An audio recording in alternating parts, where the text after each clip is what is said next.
Some of us getting air is a little bit alien. We kind of like to keep both our wheels on the ground where it's safe and when we're not in the air, because when you're in the air, all panic stations, you see red, all alarm bells go firing off because you start to panic, you start to freeze up, you start to make mistakes, and that's not good. So this video, I'm going to help you gain a little bit more confidence, equip you with those skills so when you do find yourself in the air, you don't panic.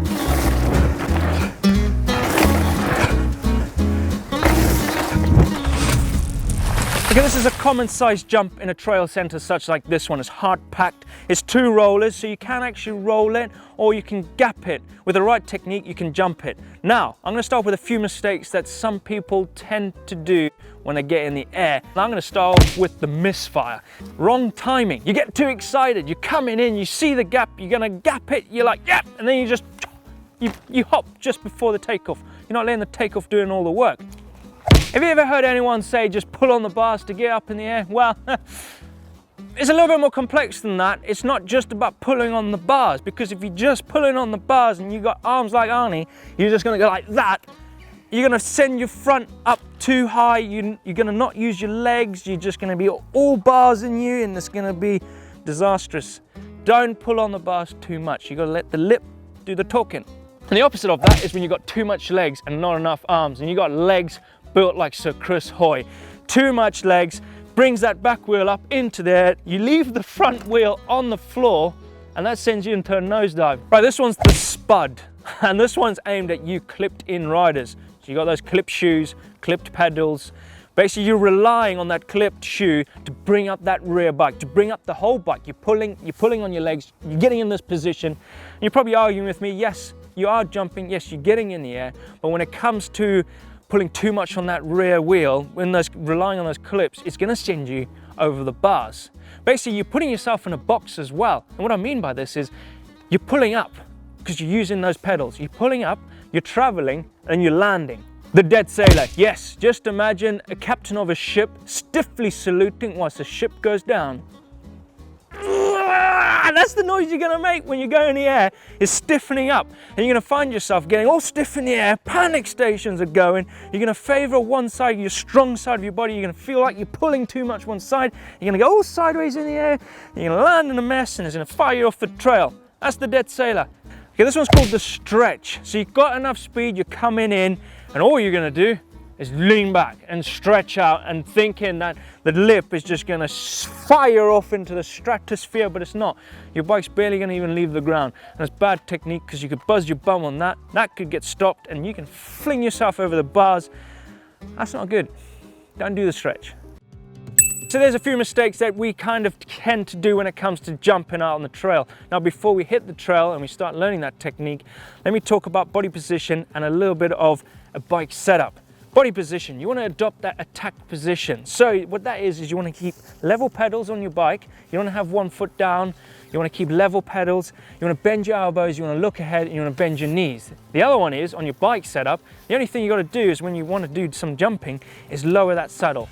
All right, let's talk about technique and let's break it down. So you're riding the trail, you're in that tack position. When it comes to the jump in front of you, it all starts way before it, about a bike and a half length just before the takeoff. And what that is, you want to lower your body weight down into your bike. So bending your elbows and bending your knees, but you don't want to be above your saddle. You want to bring your hips a little bit behind it because you don't want that to hit you in the bum. So you've lowered your body weight down, and whilst you're coming up to the lip, you're going to find yourself leaning back. And that's perfect. You want to be having that body weight a little bit over the back wheel just to help get that front wheel up into the air.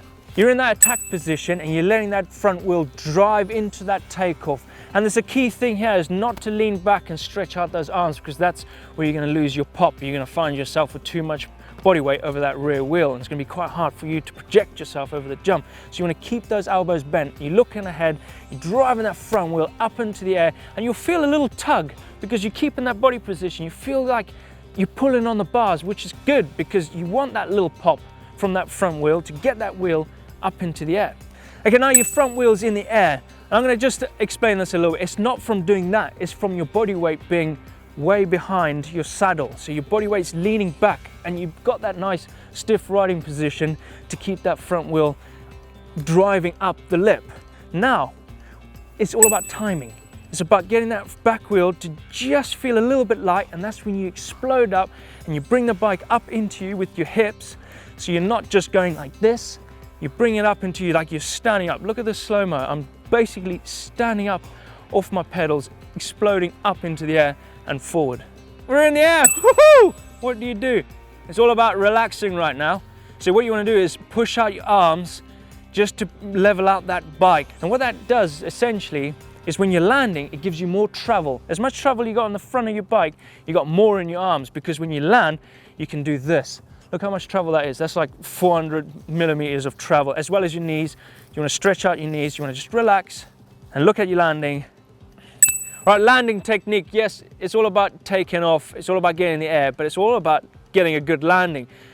And this comes with a lot of practice, because depending on what kind of terrain or what kind of landing you've got, like this one right here is quite short, so you want to land your front wheel first, because if you tend to land back wheel, you're going to over jump it. It's going to suck up all your speed. You're not going to have enough flow. So it's key. So when you're in the air, you're going to push forward a little bit more than you would. You're going to exaggerate pushing forward, so you can let that nose drop a little bit more, get your front wheel in, and then let your back wheel follow. Right, speed. Some people tend to think you need a lot of speed to clear a gap, but having the right technique, you can clear a gap. Like this one right in front of me, I can start from here, put a few cranks in, and I can clear that jump with not a lot of speed. So speed kind of gets outweighed by the technique.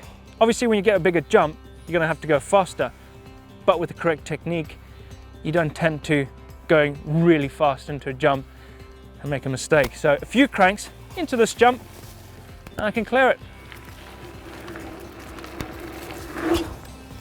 Here's another jump, but this one's a little bit bigger. Bigger takeoff, bigger gap, bigger landing, and the arch of it is going to make you a little bit higher as well on that jump. This the same technique applies to this as it would on a smaller jump. It's just you're going to be coming in a little bit faster for this.